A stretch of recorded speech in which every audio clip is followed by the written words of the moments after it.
अर्जुन की वैज्ञानिक सोच और अंधविश्वास की ओर उसकी अनदेखी यात्रा ने उसके दृष्टिकोण को आमूल परिवर्तन दिया।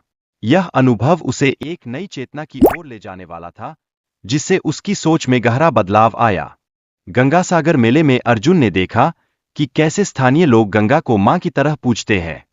यह दृश्य उसके लिए एक चुनौती बनकर आया, जिसने उसकी गहरे विचारशीलता को झकझोर दिया। गंगा के पानी में स्नान करने के बाद अर्जुन ने एक अद्भुत अनुभव का सामना किया। उस क्षण ने उसे गंगा की चेतना से जोड़ दिया और उसके भीतर एक नई ऊर्जा का संचार किया, जो उसके जीवन को नई दिशा देने वाला साबित हुआ। गंगा का प्रतीकात्मक अर्थ समझाते हुए संत ने एक गहरा संदेश दिया। उन्होंने बताया कि हर कठिनाई हमें हमारे लक्ष्यों के और करीब लाती है। यह जीवन की बाधाओं से डरने का नहीं, बल्कि उनसे लड़ने का समय है। अर्जुन ने गंगा से मिले ज्ञान को साझा करने का ठान लिया। यह उसके जीवन की नई दृष्टि और ऊर्जा का प्रतीक बन गया, जिसके माध्यम से वह दूसरों को प्रेरित करने के लिए तैयार था। गंगा की यात्रा के दौरान अर्जुन ने ध्यान के माध्यम से गहरी शांति प्राप्त की। इस अनुभव ने उसके लिए केवल एक अध्ययन की जगह एक आत्मिक खोज का रूप ले लिया, जिसके चलते वह स्वयं को नई तरह से समझने लगा। अर्जुन ने स्वामी गोविंदा से गंगा के वैज्ञानिक और आध्यात्मिक महत्व के बारे में बातचीत की। उन्होंने यह समझा कि गंगा का हर अंश जीवन और मृत्यु के बीच एक गहरा संबंध दर्शाता है, जो हमें सोचने पर मजबूर करता है। गंगा के किनारे ध्यान करते समय अर्जुन ने अपनी भीतर की ऊर्जा को गहराई से अनुभव किया।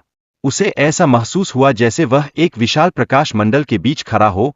यह उसके लिए एक नई शुरुआत का संकेत था। हरिद्वार में अर्जुन ने युवा पुजारी वेदांत से गंगा के आध्यात्मिक और ऐतिहासिक महत्व के बारे में गहरी जानकारी प्राप्त की। वेदांत ने समझाया कि गंगा मानवता के पापों को धोने का माध्यम है, जो जीवन में हमें नई शुरुआत के अवसर देता है। गंगा के पानी में अद्वितीय गुण होते हैं, जो इसे अन्य नदियों से अलग बनाते हैं।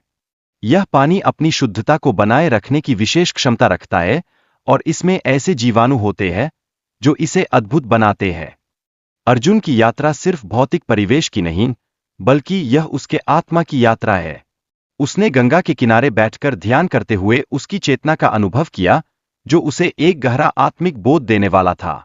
संगम पर ध्यान करते समय अर्जुन ने गंगा की धाराओं से संवाद किया।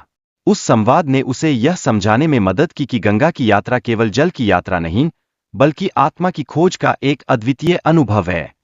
गंगा के पानी में विशेष ध्वनि तरंगे होती है, जो केवल आस्थावान लोगों के लिए सुनाई देती है। ये तरंगे न केवल मानव मस्तिष्क को शांति प्रदान करती है, बल्कि आत्मा को भी साफ करती है। गंगा के प्रवाह का संरक्षण केवल बाहरी नदी का नहीं, बल्कि आंतरिक शुद्धता का भी कार्य है। मानवता को अपनी आत्मा को पवित्र रखने का प्रयास करना होगा, तभी हम संतुलित जीवन जी सकेंगे। गंगा का प्रवाह तभी शाश्वत रहेगा जब मनुष्य इसे सम्मान देगा। स्वार्थ और लोभ से दूर रहना जरूरी है, अन्यथा इसका विनाश अवश्यंभावी है। गंगा की धाराओं की पवित्रता और शुद्धता को बनाए रखना मानवता के लिए अत्यंत आवश्यक है, क्योंकि यह धर्म और विज्ञान के बीच संतुलन को दर्शाता है। अर्जुन का परिवर्तन और गंगा के संदेश का उसके जीवन पर प्रभाव, जिसने उसे न केवल शांत बल्कि शक्तिशाली बना दिया, यह एक उदाहरण बनकर हमारी आंखों के सामने है। गंगा की यात्रा अब अर्जुन के माध्यम से हर व्यक्ति तक पहुंच रही है। यह कहानी एक अंतहीन यात्रा बन चुकी है, जो सभी के लिए प्रेरणा का स्रोत बन गई है।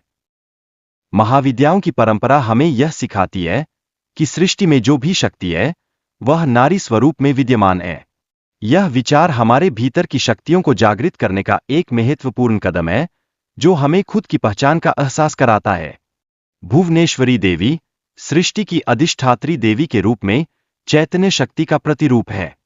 जब हम उनके कवच का जप करते हैं, तो हर बाधा से मुक्ति मिलने का सुनिश्चित अनुभव होता है।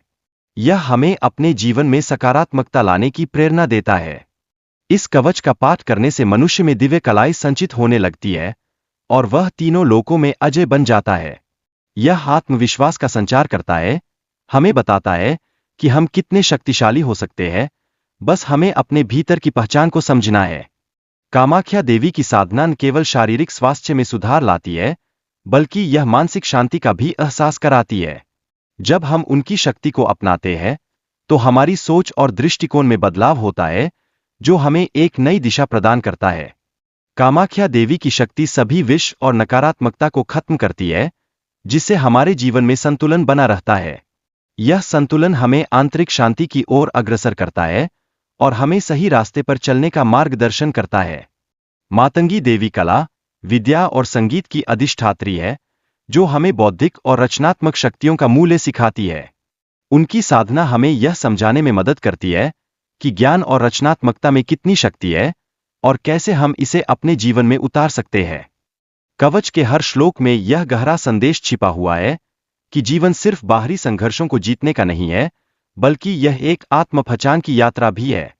हमें अपने भीतर की ताकतों को पहचानकर उन्हें प्रकट करने का प्रयास करना चाहिए। कवच के प्रभाव से भयंकर प्राणी जैसे भूत, प्रेत और राक्षस व्यक्ति से दूर भाग जाते हैं, जिससे हमारी सुरक्षा की परतें और गहरी हो जाती है। यह सुरक्षा हमें आत्मविश्वास का एहसास कराती है कि हम किसी भी चुनौती का सामना कर सकते हैं।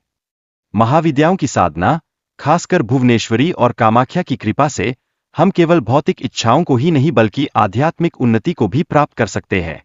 यह यात्रा हमें हमारे वास्तविक उद्देश्य की ओर ले जाती है, जहां हम अपने सर्वश्रेष्ठ रूप को पहचानते हैं।